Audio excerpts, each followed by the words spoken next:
Okay, so a little insight into the life of using RC excavators. I don't think it matters what brand. They all break. This one has the Soylent Industries upgraded track motors. Oh, looks like this one's coming loose. Well, I'll show you guys that one too. Alright, first off, take the tracks off, which didn't look too hard, but sometimes it can be. So when you do the upgraded track motors, they give you a fuse to put in it. Well, this fuse likes to pop, and I need a different tool for that, and the attachment. Looks like that one's loose too.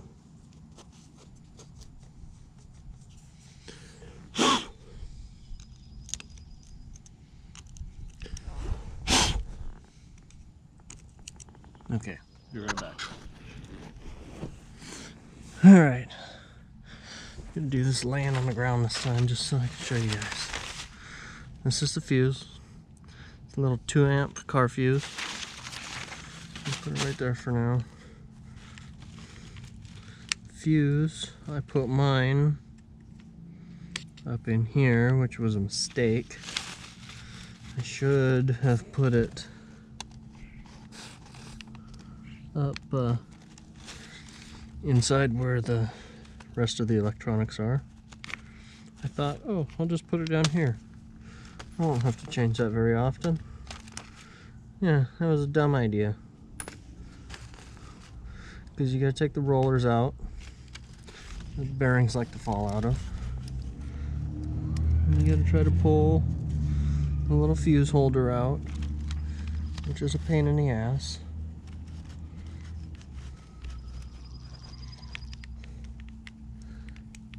And it unthreads.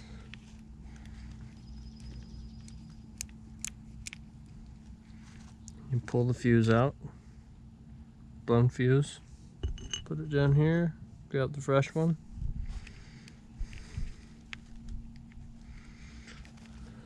Put it in, thread it back together.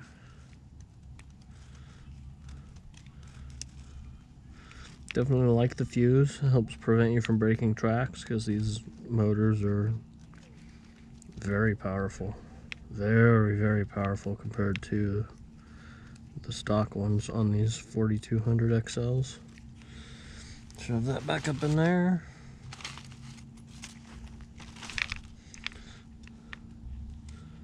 Put the rollers back on. I have no idea if you can see what I'm doing or not, but thought you might want to be involved in the whole process of making these videos. So the rollers back in. Now, get rid of this fuse. I don't need that anymore. So over here, these motors mount with 2 set screws there, 2 over here, and this one is loose. So these motor covers just push on there, and looks like this one's nice. Looks like I gotta do some soldering too. Well, damn it. It's not what I wanted to do right now. I wanted to play with this. So, you know, I bet that fuse wasn't even blown. So we'll tighten these 2 set screws. Make sure it still spins. Tighten these 2 set screws. Make sure it still spins. because these actually just clamp down onto the motor. Here, we'll plug the battery back in and set this down.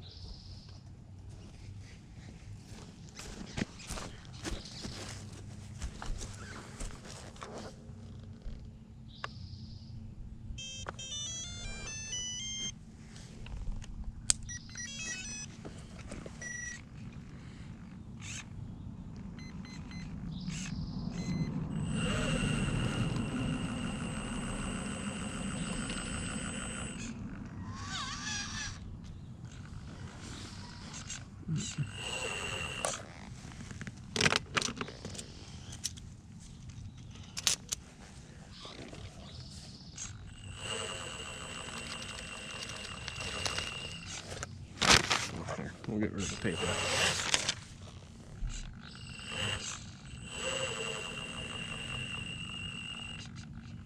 Do a little on-site repair.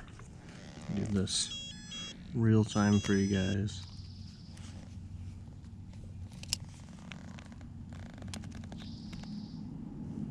It's always a pain in the ass. I love the excavator, but it fights me every step of the way half the time. So I'll be right back with the soldering iron. Alright, so we're gonna get you a good view.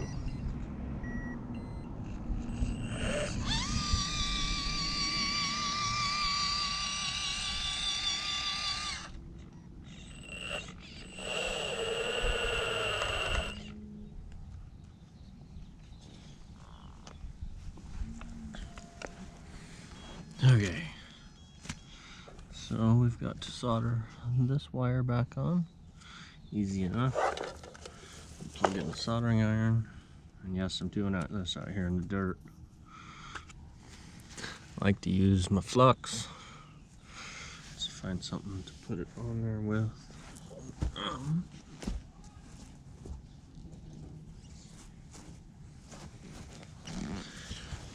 And looks like it was fairly poorly soldered on there. Give that some flux. Give this wire some flux.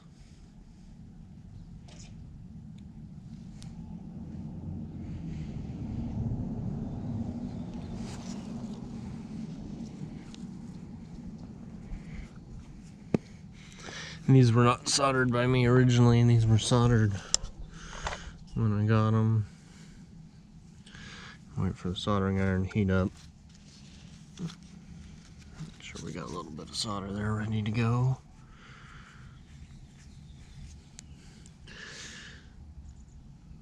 I love the soldering iron. It's a Xtronic model 3020. It gets up to temperature real fast. And they're running at about 650 degrees. Alright, so we will get some solder on there. Not enough.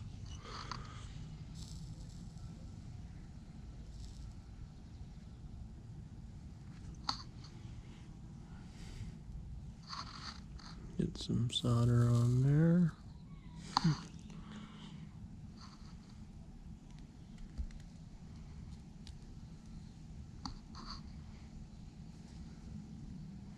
There, all fixed. And this motor cover from Soylent Industries. Just tuck it on there. It's got a gap for the wires. And it clicks on like that. All done. Now we're just gonna put the tracks back on. It's easy enough. Well, I say it's easy enough, but that doesn't mean anything. Make sure that it works.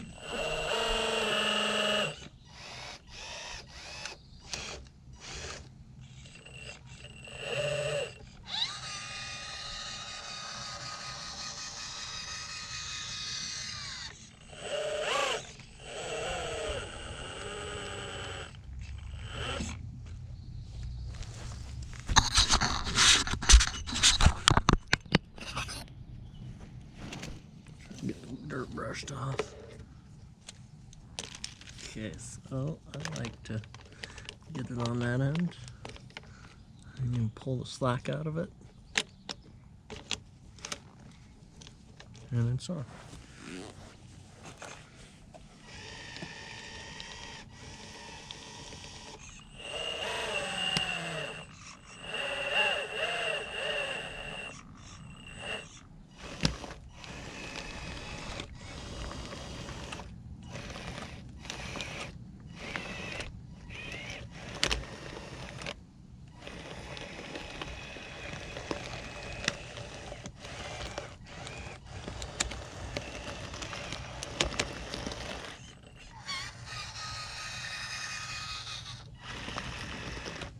There, all fixed.